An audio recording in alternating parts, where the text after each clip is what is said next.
Pulwama Mumbai attack और हाल ही में 22 अप्रैल को हुए जम्मू कश्मीर के पहलगाम में पर्यटकों पर हुए हमले के बाद भारत और पाकिस्तान के बीच रिश्ते बेहद तनावपूर्ण हो गए हैं।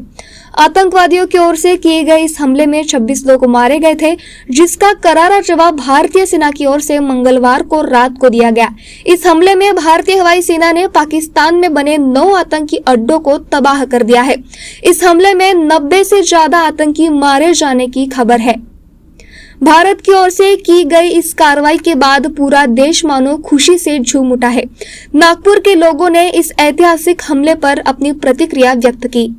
हमारे जो पर्यटक है, जो हमारे घूमने जो लोग जाते थे, आज उनके साथ में बहुत नाइंसाफी हुई और उसके बाद में लोग घूमने जाने का मतलब ये था कि हम एक हिंदू राष्ट्र है और वो हर धर्म का लोग घूमने जाता है, लेकिन पाकिस्तान ने जो किया ये गलत किया और आज हिंदुस्तान के प्रधानमंत्री ने जो किया है इसका जवाब दिया, मुंह तोड़ जवाब, इसके लिए हम सराहनीय करते हैं। और उसके बाद में ये हरदम पाकिस्तान छोटा ही है, भारत भारत है, इसलिए उसका उत्तर जो दिया गया है वो अच्छा ही दिया गया है। और मैं तो ये चाहता हूँ कि अगले बार भी कुछ ना हो, इससे अभी पाकिस्तान सबक सीख जाना चाहिए। बिल्कुल पता चल गया कि हमारे जो जवान हैं वो कितने हैं, बोलते ना 1 के बराबर 100 है, वो हमारे जवान हैं हिंदुस्तान के करके तो हम चैन की नींद सोते हैं। और इसलिए आज हमने जो जवाब दिया है वो अच्छा है और महिलाओं ने भी अच्छी जवाब दिया है। जो सेना के तीनों सेना ने अच्छा दिया, इसके लिए बहुत बहुत धन्यवाद। ये बहुत जरूरी था। पहले भी इन लोगों ने पुलवामा पे हमला किया, जर्मन बेकरी पे हमला किया, बॉम्बे में 26/11 को हमला किया। ये बार बार हमारे ऊपर हमले करते रहते हैं। अब वो पर्यटकों को क्या था, बेचारों का क्या कसूर था?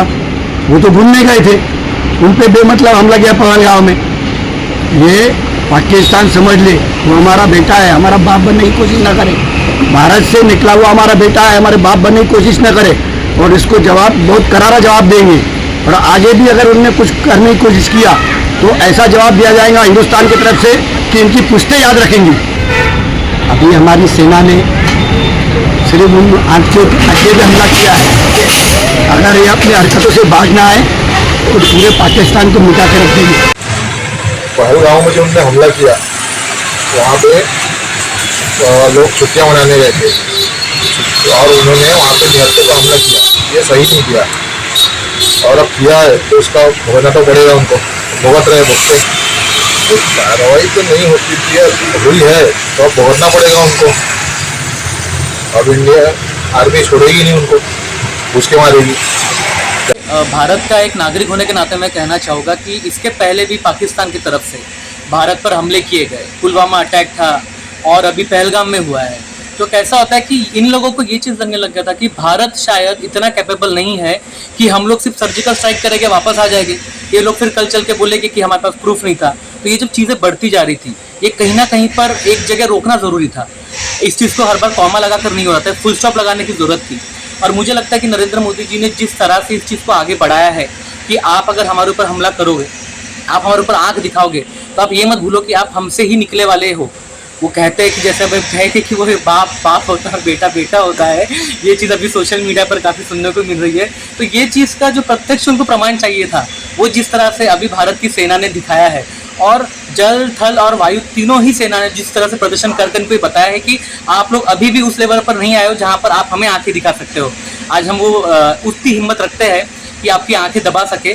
हर कदम जो भी हमारी पावन भूमि पर आएगा उसको पीछे हटाने के लिए पूरी तरह से सक्षम चाहिए कि एक सही जो जस्टिस मिलना चाहिए वो एक जंग के बाद मिलता है। तो मेरे ख्याल से ये जो एक एग्जाम्पल था बहुत अच्छा सेट किया गया है। और मेरे ख्याल से अगर अभी भी ये लोग ना समझे तो शायद अभी तक तो हम लोग सिर्फ बंकर और बॉर्डर लाइन और ये सब करते गए हैं। खुदा ना खास्ता अगर कल चीज़ें और बढ़ती है और अगर ये अभी भी बाज ना आए तो ये चीज़ें कल चलकर जब बढ़ेगी तो शायद पाकिस्तान के बाद भी वो कब कब्रिस्तान बन जाए और वो कब्रिस्तान बनने का कब भारत के अंडर में आ जाए, ये शायद नक्शा बदलने का टाइम भी बहुत जल्द आ सकता है। तो अब ये जो एक ट्रेलर बोलना चाहिए, जैसे कि हम जानते हैं कि हमारे जो कि सेना अध्यक्ष उन्होंने भी कहा था कि पिक्चर अभी बाकी है, तो पिक्चर एक्चुअली बाकी है।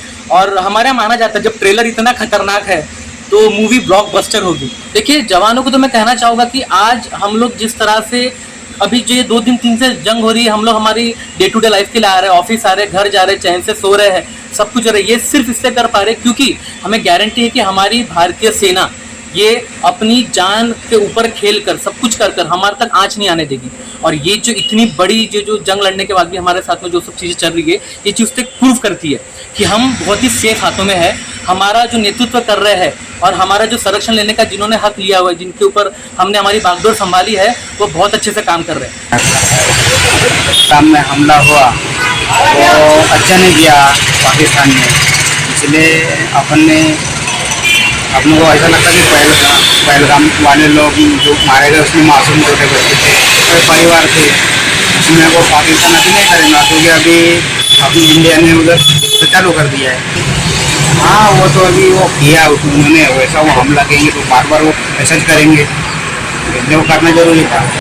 कैमरामैन सचिन के साथ सनी भोंगाड़े, शंखनाद न्यूज नागपुर।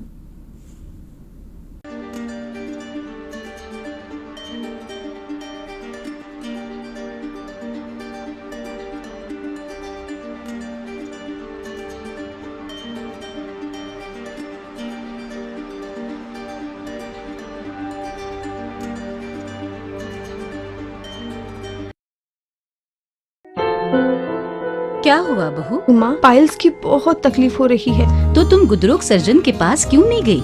देखो, जैसे हार्ट के लिए हार्ट स्पेशलिस्ट, ब्रेन के लिए ब्रेन स्पेशलिस्ट, तो पाइल्स के लिए पाइल्स स्पेशलिस्ट क्यों नहीं? स्त्री हो या पुरुष, टॉयलेट में तकलीफ केवल पाइल्स ही नहीं, और भी कई प्रकार के गुदरोग तथा कैंसर भी हो सकता है। इसीलिए इसकी प्रत्यक्ष जांच जरूरी है। ठीक है माँ, पर जांच के लिए हम जाएंगे कहाँ? वही काले आयुर्वेदिक पाइल्स हॉस्पिटल में। लेकिन माँ, प्रेगनेंसी में पाइल्स की दवाइयाँ? प्रेगनेंसी में आयुर्वेदिक दवाइयाँ सुरक्षित होती है। जनहित में जारी काले आयुर्वेदिक पाइल्स हॉस्पिटल, औषधि चिकित्सा तथा सर्जरी ट्रीटमेंट उपलब्ध। हमारा पता उमरेड रोड, दिघौरी बस स्टॉप के पास, नागपुर। अधिक जानकारी के लिए वेबसाइट पर जाएं kalepileshhospital.com।